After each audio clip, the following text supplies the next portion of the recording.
अगर आप किसी घड़ी के शोरूम में जाएं या फिर ऑनलाइन घड़ी खरीद रहे हो तो आप गौर करिएगा कि ज्यादातर घड़ियों में बाय डिफॉल्ट 10:10 का टाइम सेट किया हुआ होता है। ऐसा क्यों होता है, क्या आप ये बात जानते हैं? डोंट वरी, मैं आपको बताता हूँ। उसके पीछे का पहला रीजन है कंपनी का लोगो, जो कि 12 के जस्ट नीचे होता है। अब जब सुइयों की पोजीशन ऐसी है तो वो लोगो आसानी से विजिबल होता है।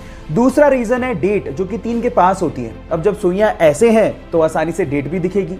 अब आप लोग कहेंगे कि ये दोनों चीजें तो 8:20 की पोजीशन पे भी दिखाई देंगी, लेकिन मैं आपको बता देता हूं कि 8:20 की जो पोजीशन है उसमें हमें सैड इमोजी बनता हुआ दिखाई देता है। इस वजह से ज्यादातर कंपनियां 8:20 को बाय डिफॉल्ट सेट नहीं करती। क्या इसके पहले तक 10:10 की मैजिकल सेटिंग आप जानते थे? और अगर नहीं जानते थे तो चैट सेक्शन में लिखना मत भूलिएगा।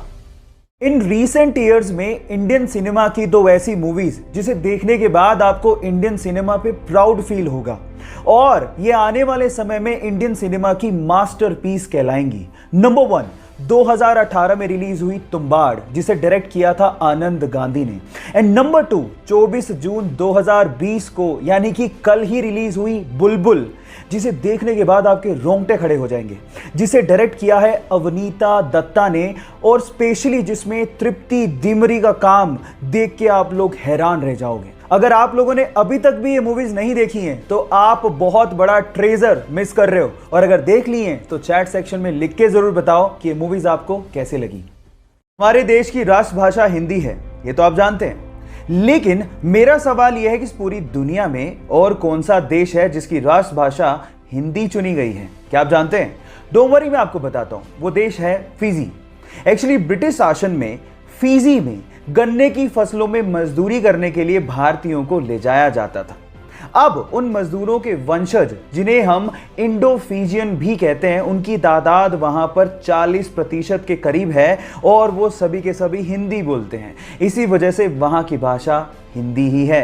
क्या इसके पहले तक के फैक्ट आप जानते थे? और अगर नहीं जानते थे तो चैट सेक्शन में लिखना मत भूलिएगा। गाइस, चलिए मैं आपको हमारे बारे में 2 फन फैक्ट बताता हूं। फैक्ट नंबर 1, एक औसतन मनुष्य का अपनी ही कोहनी पे जीभ लगा पाना असंभव है। And fact number 2, fact number 1 को जानने के बाद लगभग 75% लोग अपनी ही कोहनी पर जीभ लगाने की कोशिश जरूर करते हैं। ये फन फैक्ट आपको कैसा लगा और क्या आपने भी इसको जानने के बाद अपनी कोहनी पे जीभ लगाने की कोशिश करी? चैट सेक्शन में लिखना मत भूलिएगा। 15 अगस्त 1947 को हम लोग आजाद हुए थे और उसी दिन हम लोग अपना इंडिपेंडेंस डे मनाते हैं। लेकिन मेरा सवाल यह है कि इस पूरी दुनिया में और कितने देश हैं जो कि 15 अगस्त को ही अपना इंडिपेंडेंस डे मनाते हैं? क्या आप जानते हैं? डोंट वरी, मैं आपको बताता हूं। टोटल 3 देश भारत के अलावा और हैं। नंबर 1, साउथ कोरिया, जो कि जापान से 15 अगस्त 1945 को आजाद हुआ था। नंबर 2, कोंगो, जो कि फ्रांस से 15 अगस्त 1960 को आजाद हुआ था। और नंबर 3, बहरीन, जो कि ब्रिटेन से 15 अगस्त 1971 को आजाद हुआ था। क्या इसके पहले तक के फैक्ट आप जानते थे? और अगर नहीं जानते थे तो चैट सेक्शन में लिखना मत भूलिएगा।